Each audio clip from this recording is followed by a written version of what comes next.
Hello, today is October 5th, 2012. We're meeting today with Miss Leonie and Shannon at her home in Loveland, Colorado. My name is Brad Hoops. I'm the interviewer for the Northern Colorado Veterans History Project. Welcome, Leonie, and thanks for sitting down today to tell your story. Thank you. Let's start out, if we could. Tell us a little bit about yourself, your date of birth, where you were born, a little bit about your family. I was born in Mansure, Louisiana, which is south of Alexandria in the central part of the state. I was the first child, and my father was the principal of the high school at the time, and the little town just had, of course, just one high school, and then I had a sister and a brother after me.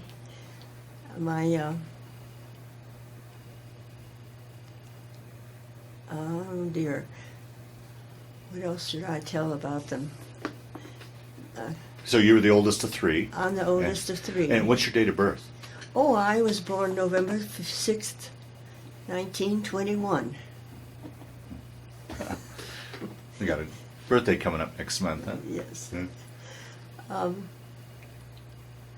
I finished school in a nearby town called high school, Moroville, which is just a few miles away, because my father became ill and was hospitalized, and we went to live with my grandmother there. Then I went on to the university in Natchitoches, Louisiana, which is called Northwestern Louisiana State University. And I finished there in 1942. And I was there when the Japanese attacked. Do you remember that day and what you were thinking? And yes, very much so. Can you talk a little bit about that day? Well, there was a lot of murmuring, and then we all went to this big auditorium and listened to the president, and it was very disturbing. When we went back for that second semester after Christmas, it was noticeable that a lot of our boys had left. Mm. Our campus was not the same. Wow. And of course we were all touched by the whole thing, and baffled. Yeah. Yeah, we couldn't understand that. Yeah, right. Uh-huh. Yeah. Let me back up. One question I always like to ask your generation before we get into your military experience. Was your family much affected by the Great Depression? Very much so. My father was not paid for a year. He was given vouchers for the grocery store for us to get food, and most of the grocery stores had other items like shoes and material and things. So little things like that could be gotten through the vouchers. So it was hard. Mm. We had a cow in the backyard, and a man would come over to milk the cow because I guess my family didn't know how. I don't know. And I was very interested in how he did that. So it sounded like you had plenty to eat, but just not a lot of money. No money. Yes, we didn't starve, especially in the South. The gardens just kept going, growing, and there was no food shortage then. There was no shortage of money. Yeah. So, and everybody felt it. Yeah. I remember that my dress-up shoes had holes because in those days the soles of shoes were not very durable. And I would go to the grocery store and get a cardboard box. The lady knew I was coming every Saturday, so I'd cut the cardboard and put it in my shoes. And I would walk to church, which was only a couple of blocks away. And by the time I got back, the cardboard had broken through. That's a big memory I have. So,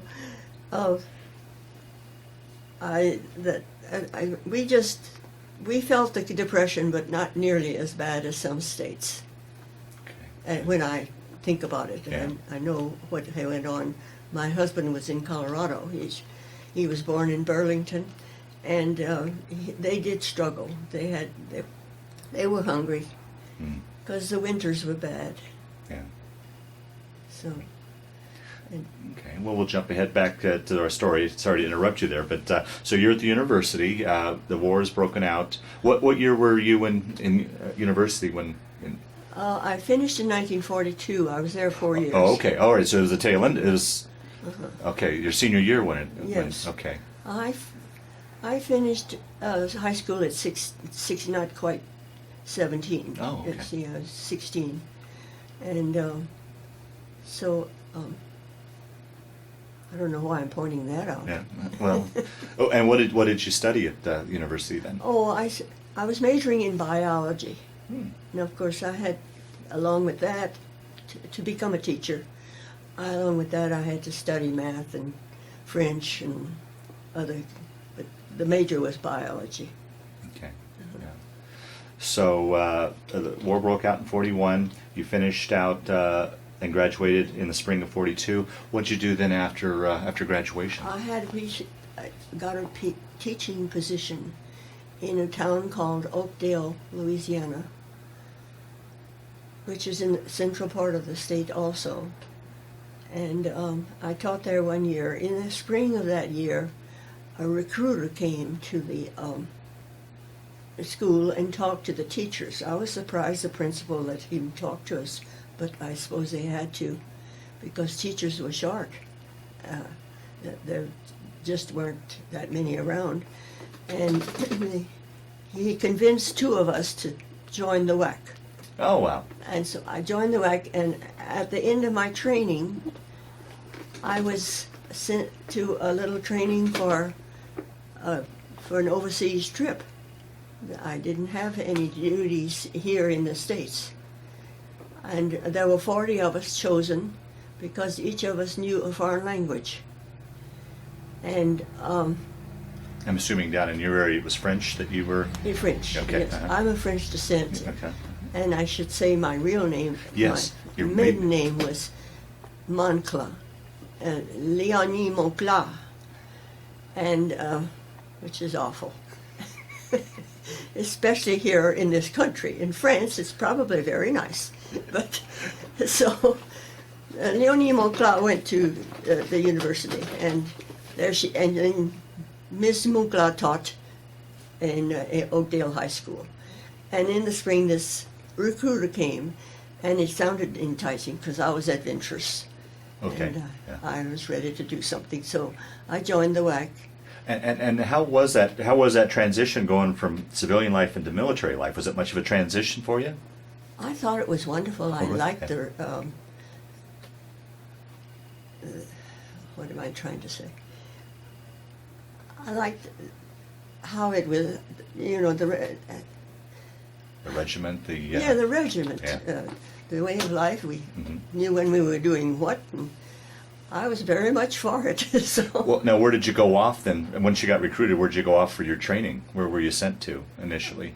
To Fort Oglethorpe, Georgia. I think that's where most of the WAC went to for their 6 weeks of training.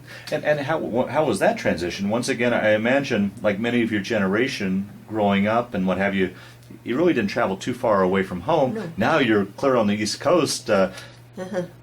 Was that much of a transition? Did you have any tinge of homesickness or anything like that? Well, I did miss home because I was from such a small town and I hadn't been away much. But I was enjoying the regiment. I don't know, I was excited about the whole thing. Okay. But I never dreamed I'd be sent overseas. Yes, right, okay. Yeah. So then I was sent overseas, and I was given I was a private, and these 40 women I was telling you about were assigned to OSS in London. And for the people that'll watch this tape, we need to say that OSS was the predecessor to today's CIA, correct? Right. Uh-huh. OSS had just been formed by President Roosevelt, and because we did not have an intelligence agency before, Right. and it was our very first one before CIA. Right. How was that? Sorry to keep interrupting you here, but That's okay. How was that trip crossing to the Atlantic? That was a nice experience. We were very fortunate somehow. We were on the Queen Mary. Took off from New York, and it was a 5-day trip. One night, we had a rough time sleeping because the ship seemed to jerk from side to side. Just as it would jerk, and then we'd go back to sleep, and it would jerk again. And the next morning, we all said, "Did you feel that last night?" And, yeah, what was that? Don't know. We went to breakfast, and everybody was talking about the U-boat that was chasing us. Oh boy! Wow. So that was a great experience. So. How was that for you personally crossing? Did you get your sea legs, or how was? I've heard horrible stories about those crossings. Fortunately, we had very good weather. Okay. My husband had a different experience going to Africa. It was very bad. Yeah. But mine was very nice. It was beautiful. But, being on that ship for 5 days just finished me for any cruise. Is that right? Yeah. I don't want to be on the water again. Yeah. Just to look out and see nothing but water. And it was calm. It was beautiful. But that finished it for me. I didn't want coming back. Were you guys traveling alone, or were you in a convoy, or? Alone. Really? Oh boy. Oh. Yeah. The Queen Mary could handle itself. And it was so fast. It was the fastest ship on the water. Okay. And it could outrun the boats and whatever. So, but it would change its direction so quickly that if a torpedo was coming, it could dodge it, Boy, that had to play on your mind once you found out that you were being chased by a yes, U-boat. we were all startled Yeah. to think Oh. that was the experience. And we went to Glasgow, Scotland from New York in the dark. And we took a train. Everything was so dark because of the blackout. Just dim lights here and there. And we arrived in London. Our driver didn't know where we were supposed to go. He was lost. He finally found found out where to go, and we were a block away from the American Embassy. It was a beautiful home that had been leased by the United States government, and we stayed in there. It had marble stairs. It had a dance hall with mirrored walls. It was unbelievable, and we walked everywhere. Everywhere we had to go. We had to go to our meals across the street, about half a block from the American Embassy. They had the meals were served there. I walked to where I worked, which was maybe half a mile. Once or twice, a car would come and get us if the weather was bad. There were 2 or 3 of us. I never did get to know them. We were all very, very cool to each other because we didn't want to tell anything that we were doing. Oh, right. And I was assigned to pinpoint a map of France. I would receive. Is there any reason why you were given that assignment? Because of the French. Oh, okay, gotcha, okay.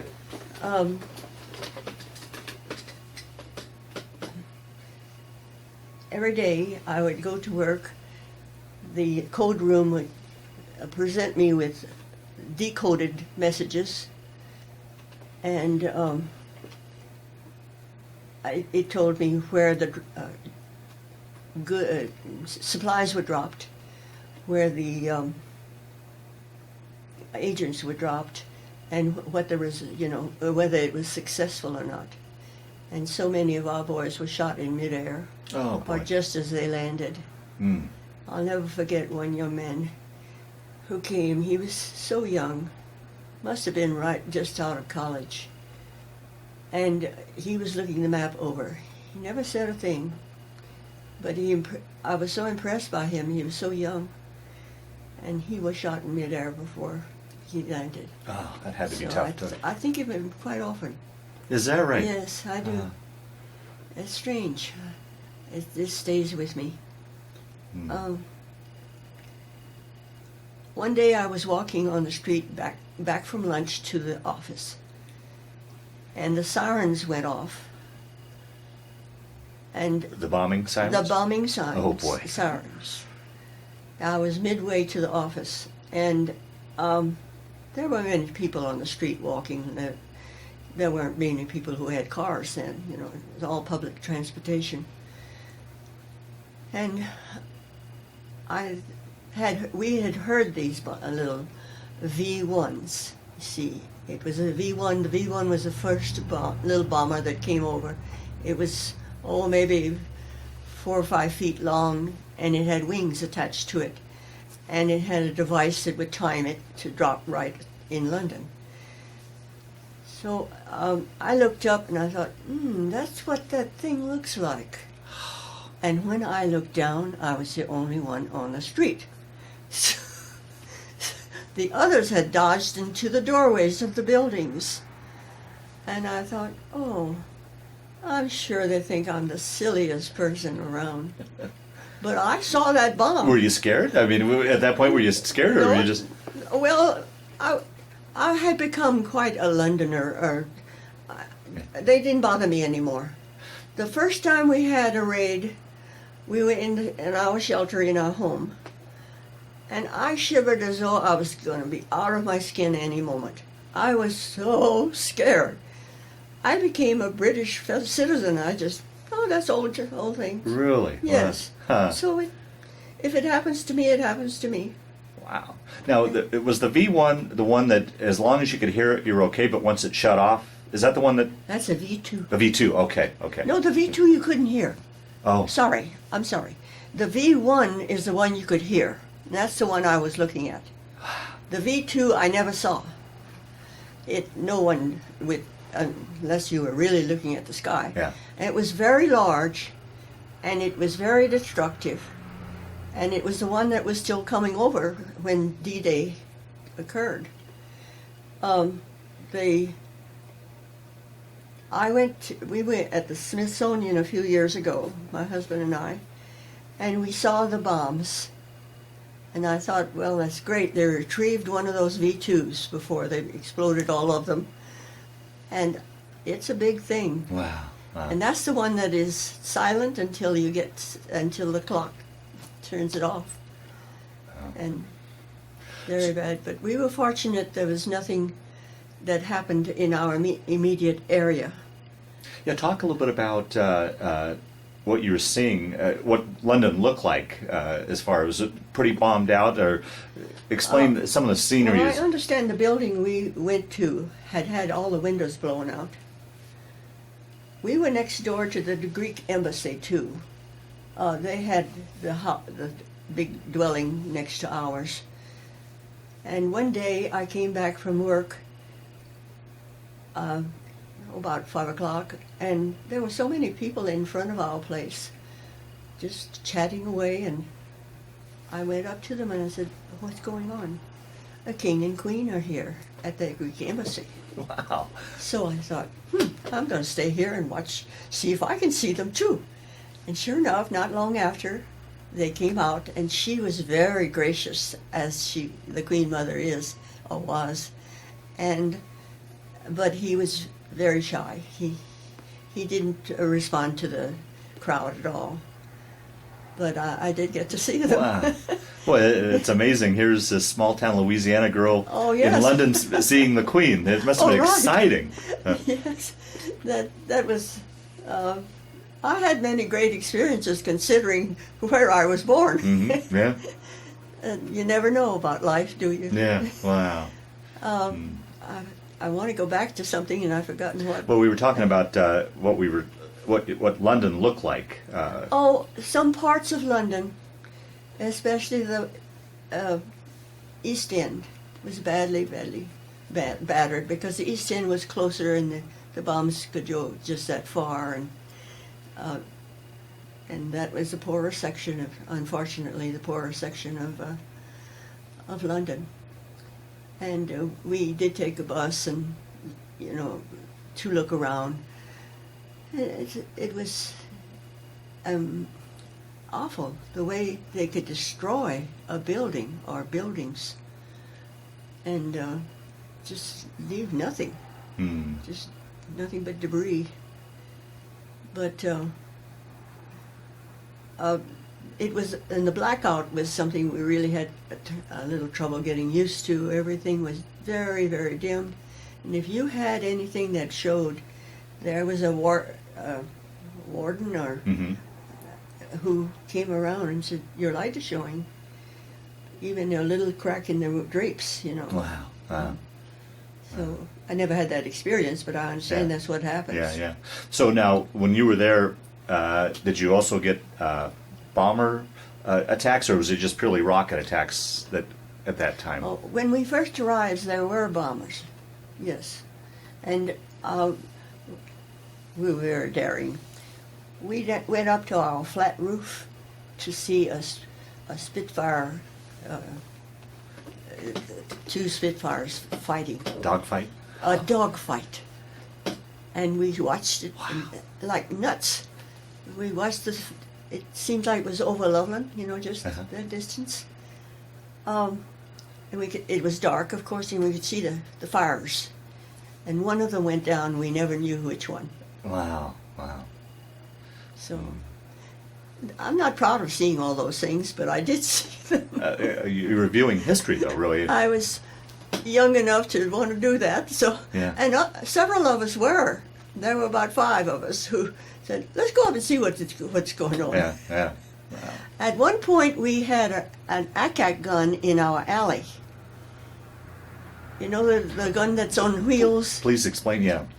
Just explain what an ACAC gun is. Yeah. It is a gun that, not very big. It could be wheeled around. But if when they shot, when it went off, it would go ack, ack, ack, ack, ack, ack. So they called them the ACAC guns. And it was in our alley for about 2 or 3 weeks after we were there. And I wondered, this is not very safe for us. But somebody must have reported it because it disappeared. It was taken away. I felt a lot better when I saw that thing was gone. So. Well, speaking of worrying and feeling unsafe, with your position, did you ever worry about being kidnapped or killed by enemy spies? Somebody might think I knew something. Right. Yeah. Yes, I thought about it. Did you have any sort of extra protection? Your group? No, they just let us. We pretended like we didn't know anything, And I couldn't really have told them much, but they thought I could. You know, Yeah. Right. because they didn't have one person knowing a lot. Yeah. you know. Okay. So, Yeah. no, I thought of that, and they never mentioned it, how there was a danger, but we were supposed to figure that out. Wow. Did you ever get the ability to take time off for R&R and go explore Yes. any of England, or? Yes, they would say, "You're going off for a week or so," and we would go to some beautiful chateaus. We went to 2 of them for a week, and it was very nice out in the country, away from all the bombing and the activity. Yes, they would. I guess I did that twice. Then another time I had free time, and another girl from California and I went up to Edinburgh, Scotland. Wow. Yeah, we had a great time there. The war was practically over. It was, England was almost devastated before we got there. And we helped them so much that it was pretty quick. Well, not so quick because I was there 19 months. And when D-Day came, am I going too fast? No, please. Yeah, I wanted to ask you about D-Day because you probably had maybe a little bit more knowledge than the average person. But No, but we had a sense that this was going to happen soon. We were not told anything. We didn't hear anything. And there were a lot of generals coming to look at the map. Wow. And we figured something is stirring. One morning, we were awakened by the drone of many, many planes. Looked out the window, and the sky seemed black with planes. It must have been a sight. Oh, and we said, this is it. And it was. Wow. So many of our boys died that day. Yeah. So. Now, during that day, were you getting reports? Was you getting reports on what was going on, No, or what that was pretty silent then. Was it? Oh, okay. I didn't have much to do then. No, I didn't. Maybe others did, Yeah. but I didn't. Yeah. So I still get choked up about the whole thing. I'm sorry. No, that's fine. I didn't talk to my children about it for years and years. In fact, they were teenagers. When they started seeing the war movies, I started telling my story. Yeah. But I don't think they believed everything. Not until now. They saw the newspaper clipping. Yeah. Oh, Mom, you did that, didn't you? Yeah. It's Well, just, you were somewhat of a trailblazer because women. Yes. Really, is the first time women were involved in war. Right. Yeah. Yes, there's a great book out, Sisterhood of Spies. I'm not in it, but my unit is written about, and what we did. I have the book, and OSS has sent me a book to become a member of the OSS. You know,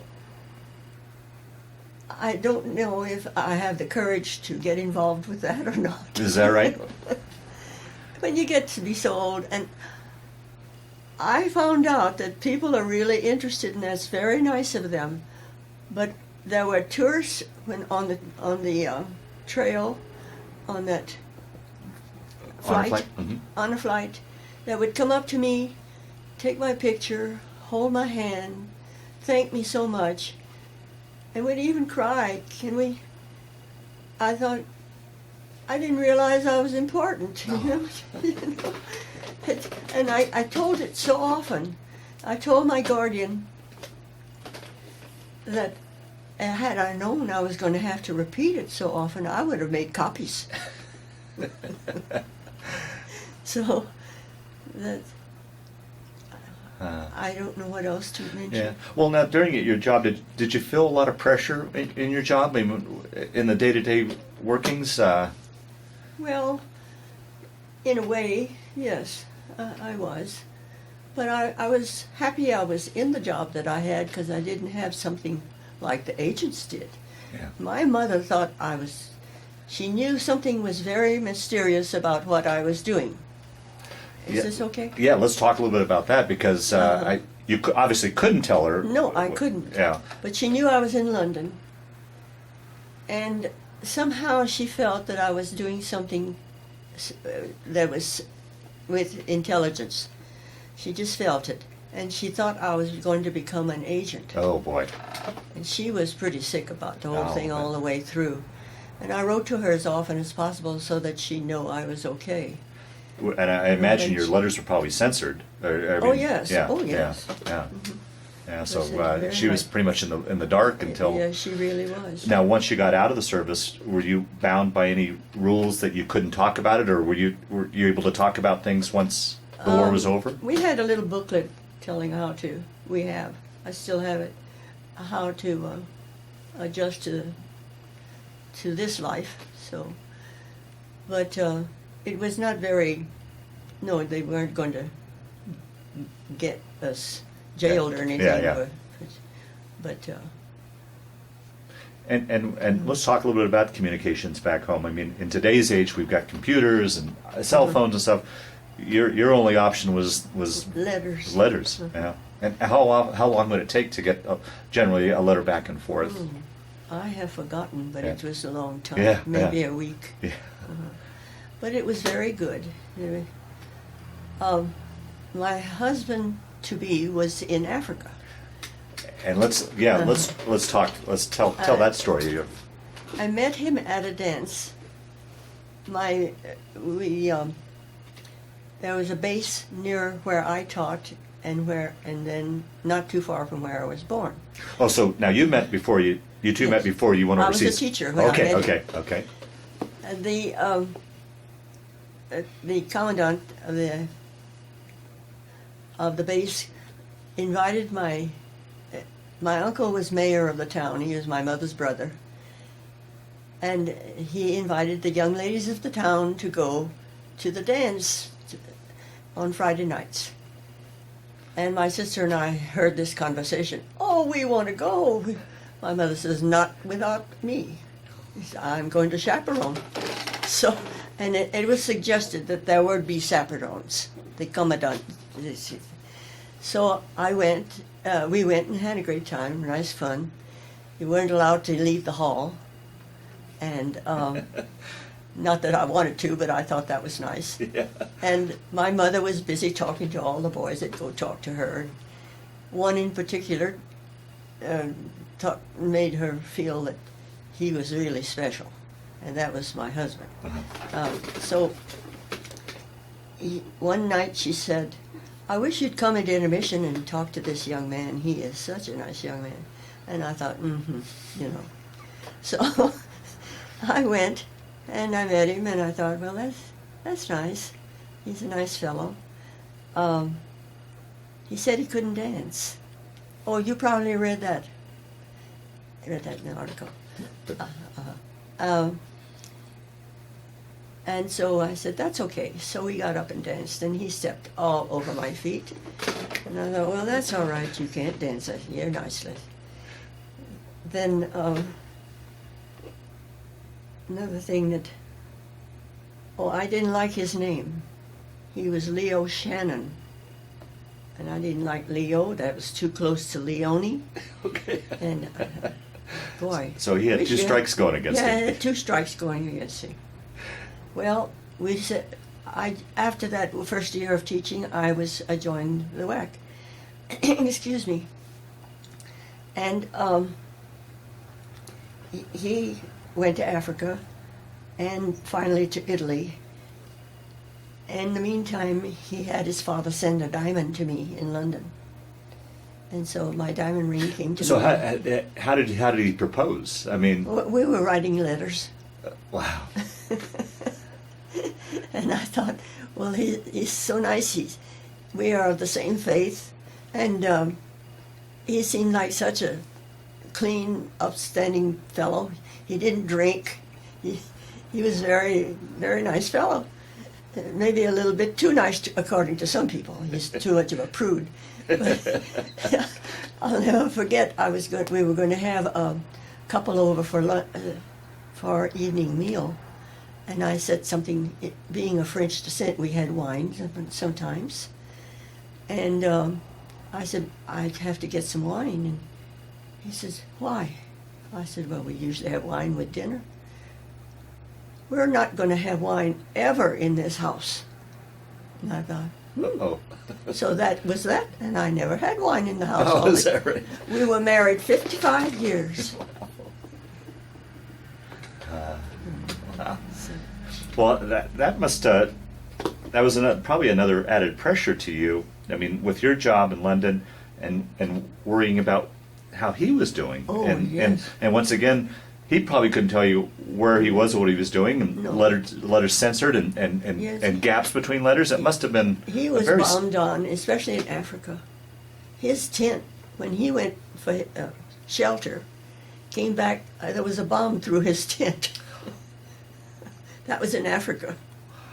It wasn't as dangerous when he was in Italy, but in Africa it was very dangerous. The Germans were really pounding them. Wow. Wow. So,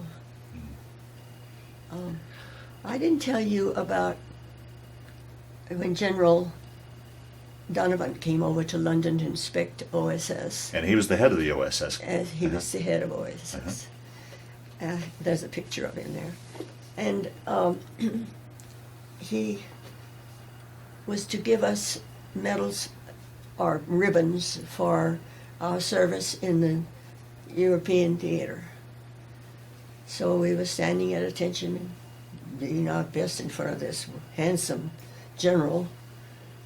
And he looked at each one of us and said, "I wish I were a French general, so that I could kiss each one of you on both cheeks." Of course, we weren't quite as prim as we had been before.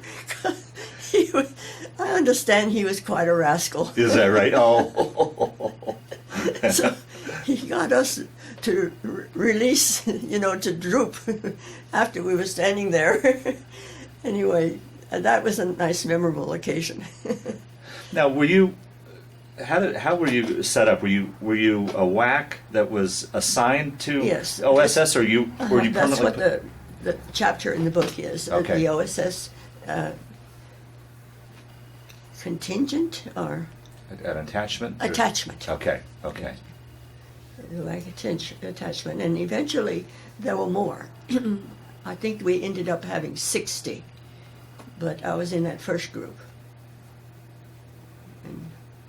And I think you'd mentioned you started out as a private, but you're eventually promoted to. Yes, I went up the ranks. Yeah.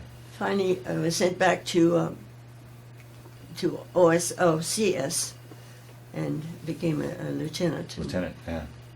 Toward the end of the war.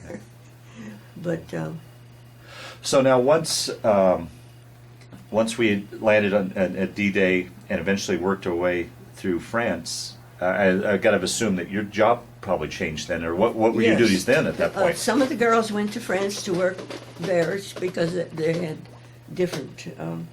Some were great stenographers, and French and English, and some could do other things. But my little, I don't know why, but I was selected. Each of us went before a board to see who would go to OCS. And officer training, Mhm. yes. And I was selected to go to that instead of going to Europe, into Europe. So we had several in one room, but one of my roommates had gone to France and she wrote all the details to me, so I felt like I had gone there Oh, too. wow. So So then after I graduated from OCS, now, did you go back to the States for that, or was that there? I had to come back to Des Moines, Iowa. Oh, okay. Then I was assigned to the Air Force to work with young men who were interested in going to college. I had to show them how to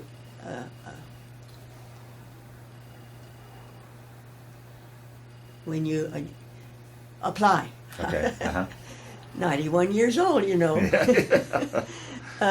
how to apply, and they were very nice. They enjoyed that little time with me, finding out how to do it, because they didn't know how to apply.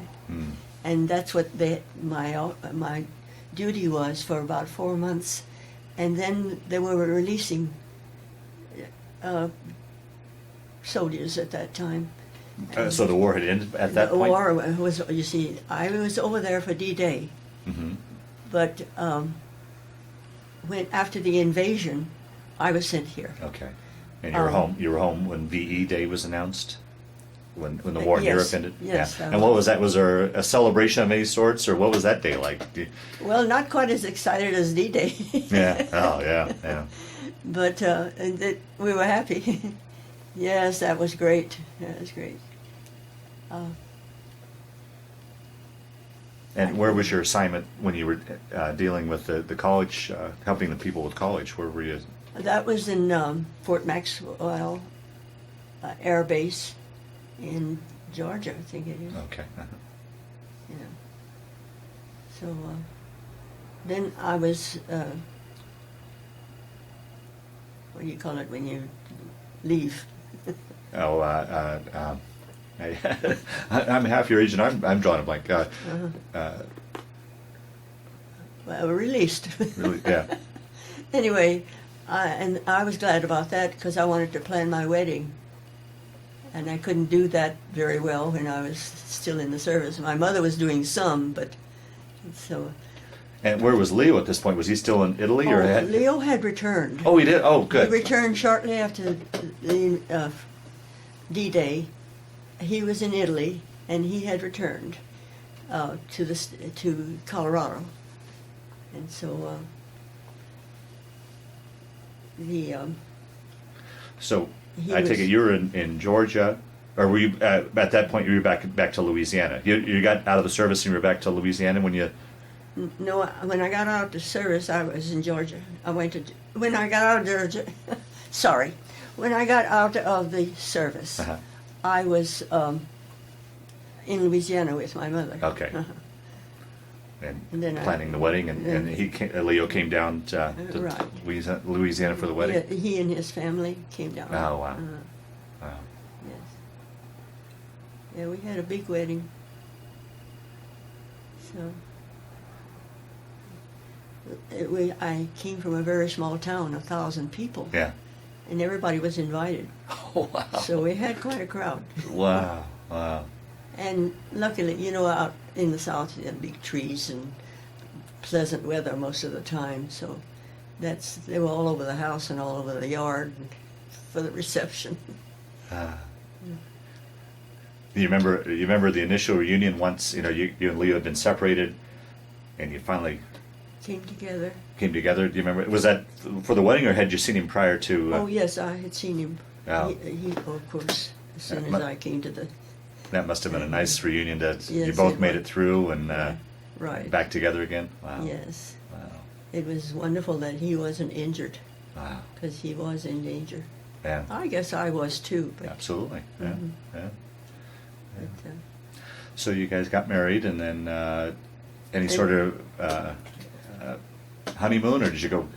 Yes. And then came back to Colorado, or? we went to Canada. Oh. His father had connections with the Buick agency here, and he got the first Buick that was available after the war in this agency, and he let us have it to go to Canada. Wasn't that nice of him? Mm. And of course, everybody was looking at this new Buick because there were none, hardly Right. any available. Right. Right. Everything went into the war effort. Right. Yeah. Yeah. Yes. So, I guess his father had a lot to do with us sending the ring and Yeah, getting the yeah. car.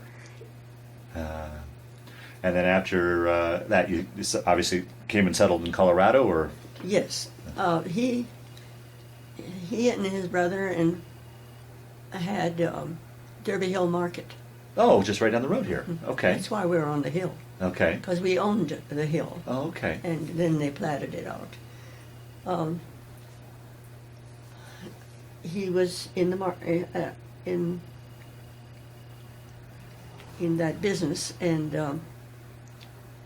then I substituted some when the children grew old enough in R2J district, and then I taught at St. John's too, so for 2 years, and here I am. Yeah. And you were married 55 years, and Yes, my husband had Parkinson's, oh boy. and it was a slow progression, so he was sick a long time, 23 years. Mm. Yeah, it's a mean Yeah. disease, just like dementia. Yeah. Only his mind was okay. It was his body. Mhm. So, And he passed away at age 83. yes. Yeah. That was what, if I remember right from the article, 11 years ago. That's correct. Yeah. Okay. Okay. Very good. Yeah. And talk a little bit about family, children, grandchildren, Oh, great grandchildren. well, I had 4 children. The first child was 2.5 when he was rushed to Children's Hospital in Denver with croup. And I was not familiar with the disease, but they wouldn't let me stay with him. And they called our doctor that evening and said that he died. Oh. So I felt terrible because they wouldn't let me stay with him. I could go back that night with my husband. And so that's one little thing I just have a hard time Sure. Oh, sure. Yeah. understanding why.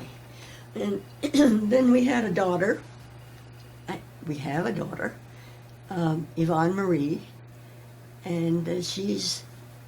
Do you want anything about her? Oh, please. Feel free to talk anything you'd like to say. Okay. Yeah. She's 64 now. Excuse me, I'm getting a little. And finished at Loretta Heights College in psychiatry. Right now she's living in Baltimore.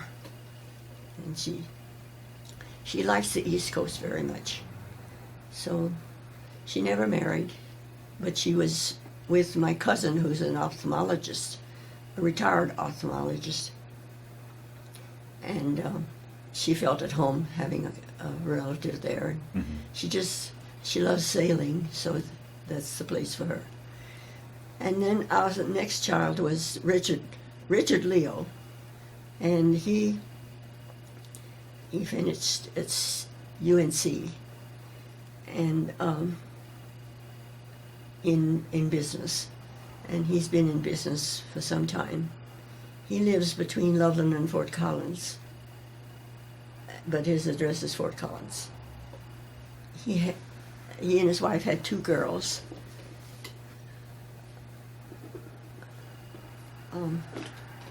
Lisa and Amy, and those are their pictures. Lisa is 27 and has her master's in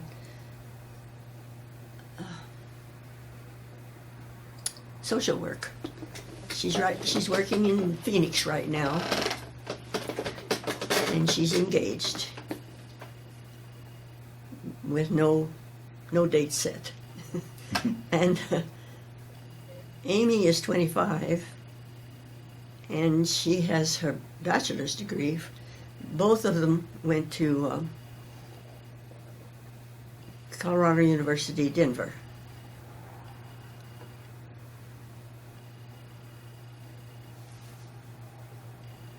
And then we have something I didn't think would happen. My third son married at 55. He married a young lady from the Philippines.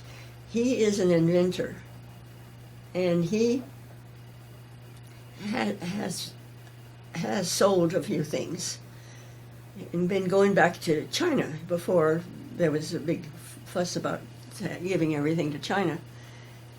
He, which is only right. I agree with the fuss. Yeah. It was a little bored one day, so he looked on Facebook, and he saw this young lady from the Philippines on there. She finished in marketing in the Philippines and was selling houses, beautiful homes in Manila. But she is from the south part of near Dumaguete. It's an island way south of Manila. That's where she grew up. Anyway, her cousin had put her picture in, and she was a little appalled that he had called. And she didn't want anything to do with him. But he went over and he met her, and that was okay. So they married, and now they have she'll be 2 years old in November. Oh, wow. And that's her picture back there, the baby. So you got 3 granddaughters. So I have 3 granddaughters and 3 children. Yeah. Wow. And That's it. Yeah. Well, through the years, did you ever get it? Did you keep in touch with that group of women that you went over with, or was there any sort of reunions or anything through the years? Yes, we had one reunion in Washington, and that was very nice. But, excuse me.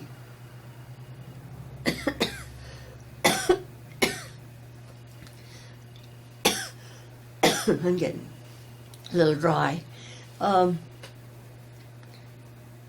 That was very nice. You see, a lot of the ladies were older than I was, and so many of them started dying. Mm-hmm. They died a lot younger than I did. You haven't. So, and in fact, I don't think any of them, I can't write to any of them now. They're all gone. Wow. Mhm. Wow. We used to exchange Christmas cards, and that was exciting. Yeah. And then one girl who was born in the United States but lived in Scotland joined our group because she was an American citizen, and we were best of friends. Oh, wow. So she and her husband came over twice and visited us. We went over once and visited them. That's what I was going to ask you, too. Did you ever get a chance to retrace your steps years later in London? And No, not together, but my husband and I. yeah, that's did. what I meant. Yeah, you got to show him around where. Right. Yeah. So we did. Mm. But it all looks so different and absolutely like there's no connection. Oh, really? Yeah. The house we lived in, just a front door with iron work around, and the office I worked in, I guess, has been the same old plain-looking building. You can't tell that's an intelligence spot. I guess it still is. Wow. Mm-hmm. But that's on Baker Street. You know about Baker Street. Mm-hmm. So, Mm-hmm.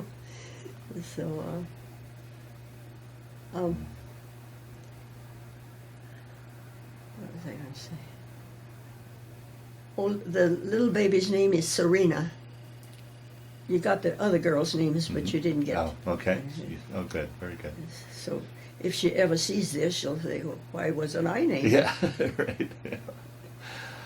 Well, Leonie, as we start to wind down this interview, is there anything I didn't ask you that you wanted to talk about, or any of the stories that have kind of floated to the top as we've sat here and talked? So ideally, we round out your story as best we can, or do you think we've pretty much captured it all? Well, I think we did.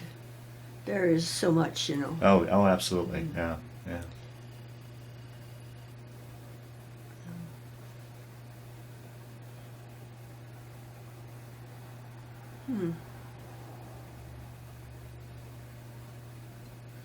And as usually the case when I do these interviews afterwards, people, I forgot to talk about that. So I'm sure, I know we've, I mean, there's so much we probably Yes. could talk about.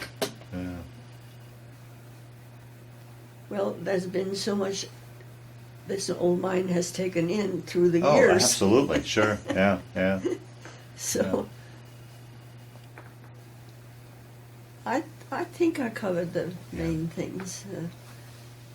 Through the years, I mean, as you guys said when you were there, you really didn't talk to each other, so you didn't know what was truly going on. But over the years, have you researched it and learned more about? Not really. No, really. Okay. Yeah. No, we were in the habit of not talking about that, and Yeah. we would go. We were allowed to use bicycles that were available to us, and about 5 of us decided to go out in the country on a bicycle trip. Took the train, or the underground, and went bicycling. Never once said a thing about what we were doing. Never once. We'd stop and rest and chat, but it's strange how we didn't do that. Not that we were afraid to or anything, we just felt like it shouldn't be spoken. That'll be time. Well, the last question I always like to ask on these interviews, how do you think that period of time when you were in the service played a role in your life, affected your life, changed your life, or did it? Or was it just simply a chapter in your life that you went through? How would you think you would answer that?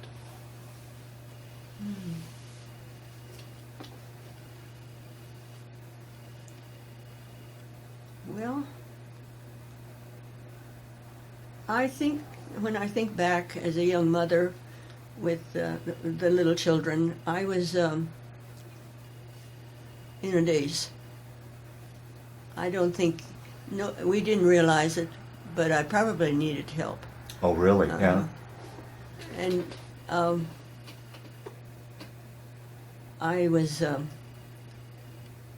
I thought, well, it's just because I'm away from my home and with this strange little town, you know, that, and somehow these people, a lot of these people here were not very well educated and would look at me as if I was a freak. You know, I just felt that way. But, and I found it tough to get started here. But thank goodness for the church. You know, when you have a connection with some people at church, that makes a difference. And, no, I had a struggle when I got back. But I couldn't pinpoint what the problem was. Yeah, right. But when I look back, I think I needed to help.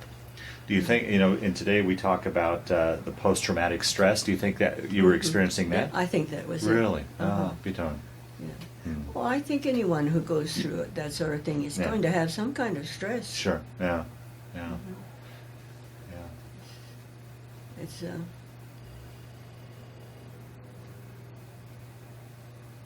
I wish I could remember some of our incidences for you. There were so many. Well, I'm really taken by the fact, particularly like that young man. I mean, it must have been tough pinpointing, you know, having putting a pin in saying that agent died that day, or, you know, I don't know. I just why I was so. There were others who died. Yeah. But I was not as impressed with them as this young man, and he didn't even say anything to me. Yeah. But it was just something I felt. So as you look back on that period of time now, do you, as you think back on it, do you look back on it with fondness? I mean, what are your emotions as you look back on your period of time? Well, I think, should I have done that or shouldn't I? And I definitely should have done it. I can't see not having done it. I'm very happy that I went through that and did what I could. Yeah. Have you ever thought about what your life would have been like had you not? Had you just stayed home in Louisiana and, you know, and never gone? I didn't dwell on that. Yeah. I was pretty happy with what had happened. You know, I was glad that I had done it. Yeah. But it was stressful. Yeah. Wow. So, but, on the way back on the plane, I was sent back on a plane with some others for the training. Had you ever been in a plane before, prior to that? Not a military plane. So, I've been on trains and the ship. But we were on our way back to, I think, Nova Scotia from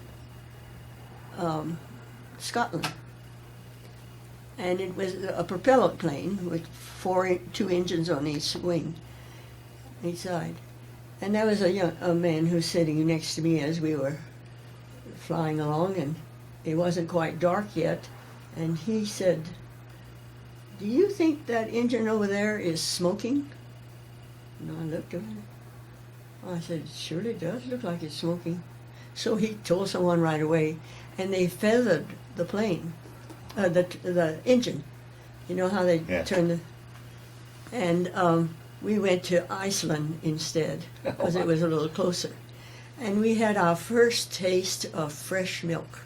Oh wow! Because the food. Yeah, talk a little bit about. I guess I didn't ask you about. Well, I forgot to mention. Wartime. We did not eat any British food. All our food was shipped to us.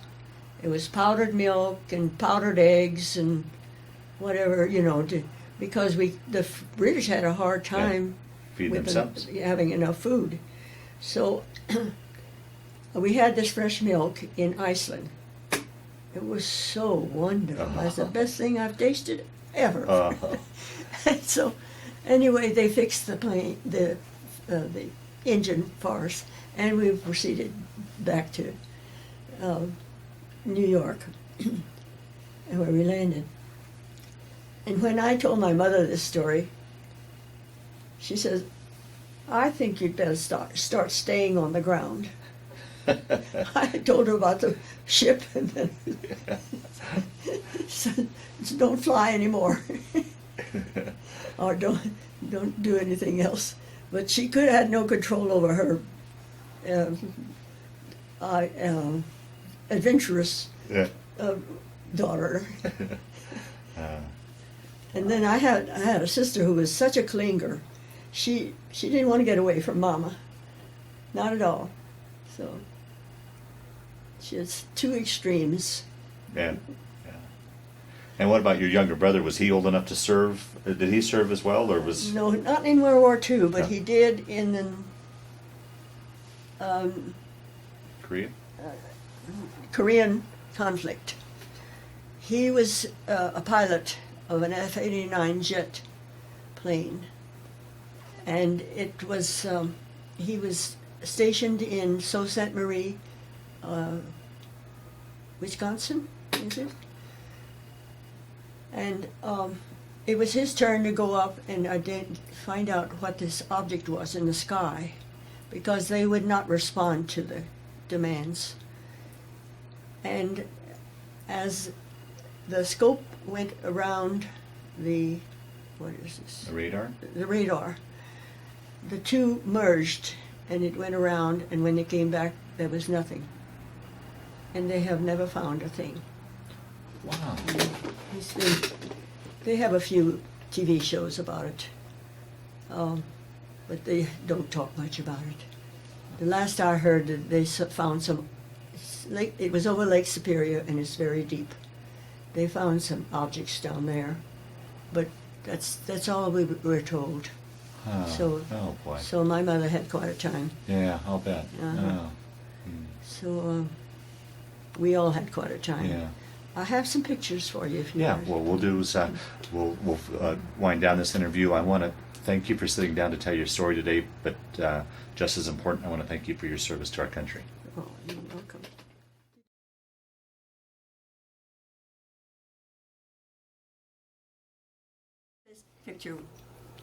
This picture was taken at the time I graduated from OCS. It was taken in Des Moines, Iowa in 1944. This is a picture of Leo, the young man I fell in love with and married. I was married for 55 years. This little pamphlet was handed to us when we left OSS, telling us how to behave after all the duties we had. This is a picture of the commander of the OSS.